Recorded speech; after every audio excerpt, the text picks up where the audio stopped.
ابو بکر بن ابی شیبہ نے کہا ہم سے عبداللہ بن نمیر نے حدیث بیان کی، نیز محمد بن عبداللہ نمیر نے حدیث بیان کی،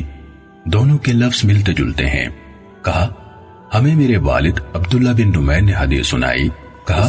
ہمیں عبد الملک نے عطا سے حدیث بیان کی، انہوں نے حضرت جابر رضی اللہ تعالیٰ عنہ سے روایت کی، انہوں نے کہا رسول اللہ صلی اللہ علیہ وسلم کے عہد مبارک میں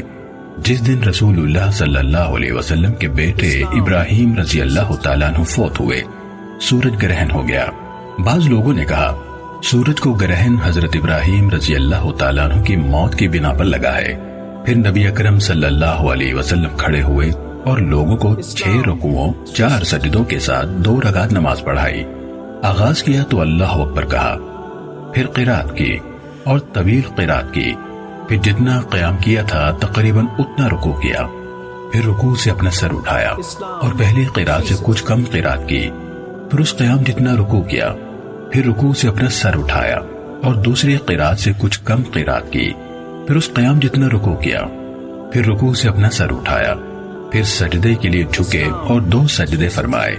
پھر کھڑے ہوئے اور اس دوسری رکعت میں بھی 3 رکوع کیے، ان میں سے ہر پہلا رکوع بعد والے رکوع سے زیادہ لمبا تھا اور آپ کا رکوع تقریباً سجدے کے برابر تھا۔ پھر آپ پیچھے ہٹے تو آپ کی پیچھے والی صفیں بھی پیچھے ہٹ گئیں، حتیٰ کہ ہم لوگ آخر یعنی آخری کنارے تک پہنچ گئے۔ ابو بکر ابن ابی شیبہ نے کہا حتیٰ کہ آپ عورتوں کی صفوں کے قریب پہنچ گئے، پھر آپ آگے بڑھے اور آپ کے ساتھ لوگ بھی صفوں میں آگے بڑھ آئے، حتیٰ کہ آپ واپس اپنی جگہ پر کھڑے ہو گئے۔ پھر جب آپ نے نماز سے سلام پھیرا اس وقت سورج اپنی اصلی حالت پر آ چکا تھا۔ پھر آپ صلی اللہ علیہ وسلم نے ارشاد فرمایا، لوگو سورج اور چاند اللہ کی نشانیوں میں سے 2 نشانیاں ہی ہیں، اور بلا شبہ ان دونوں کو لوگوں میں سے کسی کی موت پر گرہن نہیں لگتا۔ ابو بکر بن ابی شیبہ نے کسی بشر کی موت پر کہا،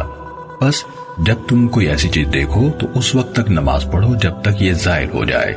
کوئی چیز نہیں جس کا تم سے وعدہ کیا گیا ہے، مگر میں نے اسے اپنی اس نماز میں دیکھ لیا ہے۔ آگ میرے سامنے لائی گئی اور یہ اس وقت ہوا جب تم نے مجھے دیکھا کہ میں اس ڈر سے پیچھے ہٹا ہوں کہ اس کی لپٹیں مجھ تک نہ پہنچے، یہاں تک کہ میں نے اس آگ میں مڑے ہوئے سرے والی چھڑی کے مالک کو دیکھ لیا۔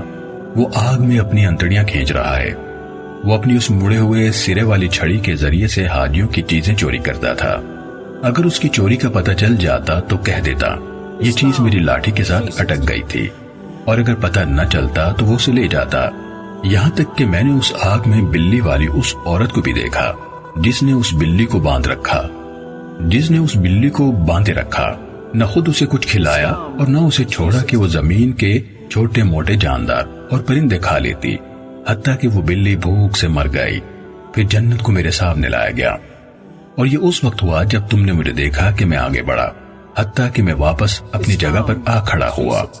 میں نے اپنا ہاتھ بڑھایا اور میں چاہتا تھا کہ میں اس کے پھل میں سے کچھ لے لوں تاکہ تم اسے دیکھ سکو۔ پھر مجھ پر یہ بات کھلی کہ میں ایسا نہ کروں، کوئی ایسی چیز نہیں جس کا تم سے وعدہ کیا جاتا ہے، مگر میں نے وہ اپنی اس نماز میں دیکھ لی ہے۔ صحیح مسلم